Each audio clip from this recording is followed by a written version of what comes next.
दोस्तों, आज 15 अगस्त मनाया जा रहा है, यानी कि आज़ादी का 75वां वर्ष मनाया जा रहा है।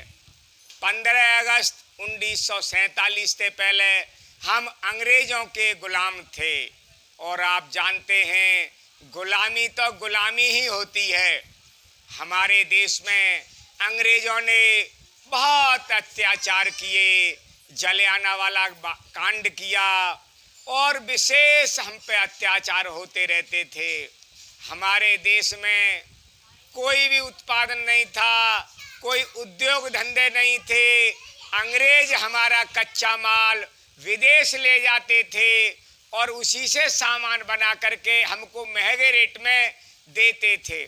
अंग्रेजों ने जो रेलगाड़ी बनाई थी, यहाँ पे रेल की पटरियाँ जो बिछाई थी, वो अपने लाभ के लिए बिछाई थी। हमारा कच्चा माल बंदरगाह जाता था और वहाँ से इंग्लैंड जाता था और अधिक पैसे लेकर के वो उद्योग धंधे वहाँ से आकर के हम पे लूटा जाता था। इसलिए हमारा देश बहुत गरीब था, विभिन्न वर्णों में बटा था, विभिन्न जातियों में पड़ा था उस समय और बहुत सी रियासतें थीं। जब एक ईस्ट इंडिया कंपनी आई, उन्होंने यहाँ की कुरीतियाँ देखी तो हमारी कमजोरी देखी। यहाँ पर देखे कि यहाँ तो हजारों राजाएं, तो उन्होंने सोचा ये तो अज्ञानी लोग हैं, ये तो हिंदू मुस्लिम पे बंटते रहते हैं, ऊंच नीच पे रहते हैं, छुआछूत पे रहते हैं। तो उन्होंने एक कंपनी ने हम पे शासन करना शुरू कर दिया। तो हमारे महात्मा गांधी ने, सुभाष चंद्र बोस ने, सरदार पटेल ने और कितने क्रांतिकारियों ने, चंद्रशेखर आजाद ने, भगत सिंह ने एक अंग्रेजों के खिलाफ बिगुल बजा दिया था और हमारा देश 15 अगस्त 1947 को आज़ाद हो गया था। और उसके बाद में हमारे देश में जो वर्ण व्यवस्था थी, बड़ा जातियों में वो लोग बटे हुए थे। 4 वर्ण होते थे हमारे भारत में, ब्राह्मण, क्षत्रिय, वैश्य और शूद्र। तो शूद्रों को 6000 जातियों में बांटा गया था और आपस में लड़ाते रहते थे। तो जब से बाबा साहब अम्बेडकर ने संविधान लिखा तो उन्होंने 4 वर्ण व्यवस्था को 4 कैटेगरी में बांट दिया। हाई कास्ट, ओबीसी, एससी और एसटी। उसका ये लाभ मिला, जो हजारों जातियों में बटे हुए थे हम केवल 4 जातियों में आ गए। लेकिन दुर्भाग्य, आज मैं देखता हूँ ओबीसी भी सैकड़ों जातियों में बटा हुआ है, संविधान के अनुसार नहीं चल रहे। मैं ओबीसी वालों से कहता हूँ, जाट, लोधी, यादव, गुजर, नाई, गडरियों से कहता हूँ, आप केवल एक ओबीसी चलें। ओबीसी माने आप जोड़ें, तोड़ें नहीं। संविधान हमको जोड़ रहा है।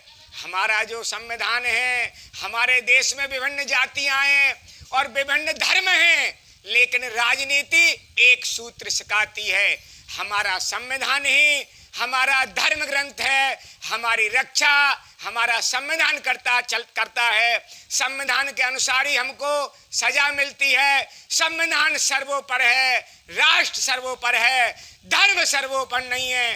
दोस्तों, आप समझ लो, अगर आपने धर्म सर्वोपरि मान लिया तो आप फिर बटेंगे। संविधान सर्वोपरि है, राष्ट्र सर्वोपरि है। हमारी भारत सरकार ने जम्मू कश्मीर से 370 धारा हटाई, वहां पर 2 झंडा चलते थे।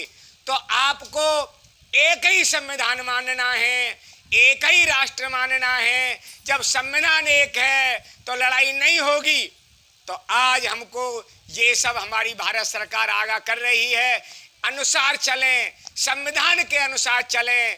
बाबा साहब अम्बेडकर को अपना संविधान का रचयिता माने। वो आदमी बहुत पढ़ा लिखा था, बहुत विद्वान था और ये सब आपको चलना पड़ेगा। हमारे देश में सारी सरकार आने पर कितना विकास हो रहा है। एक एक गरीब परिवार को 2.5 लाख रुपए हमारी सरकार दे रही है। क्या कभी सोचा था किसी राजा ने, किसी सरकार ने हमको खाने का राशन दिया हो? तो तो देखिए हमारी सरकार ने कितना बड़ा काम कर रही है। तो हमको अनेक काम सरकार का सहयोग करना चाहिए। कोरोना काल में भी किस तरह सरकार ने आपका काम किया, तो आप भी वर्क इज वर्शिप के अनुसार चलें। कर्म ही पूजा है। महात्मा गांधी ने कहा था मूर्ति पूजा से विकास नहीं होगा, विकास होगा भगवान बुद्ध के सिद्धांत से, विकास होगा महात्मा ज्योतिबा फूले के सिद्धांत से, विकास होगा कबीर साहब के सिद्धांत से। देखिए दुर्भाग्य है, चीन और जापान हमसे बाद में आजाद हुए, लेकिन आज हम मेट्रो में हैं। विदेशी चीन आप भी हम पे गुलामियां हो रही हैं।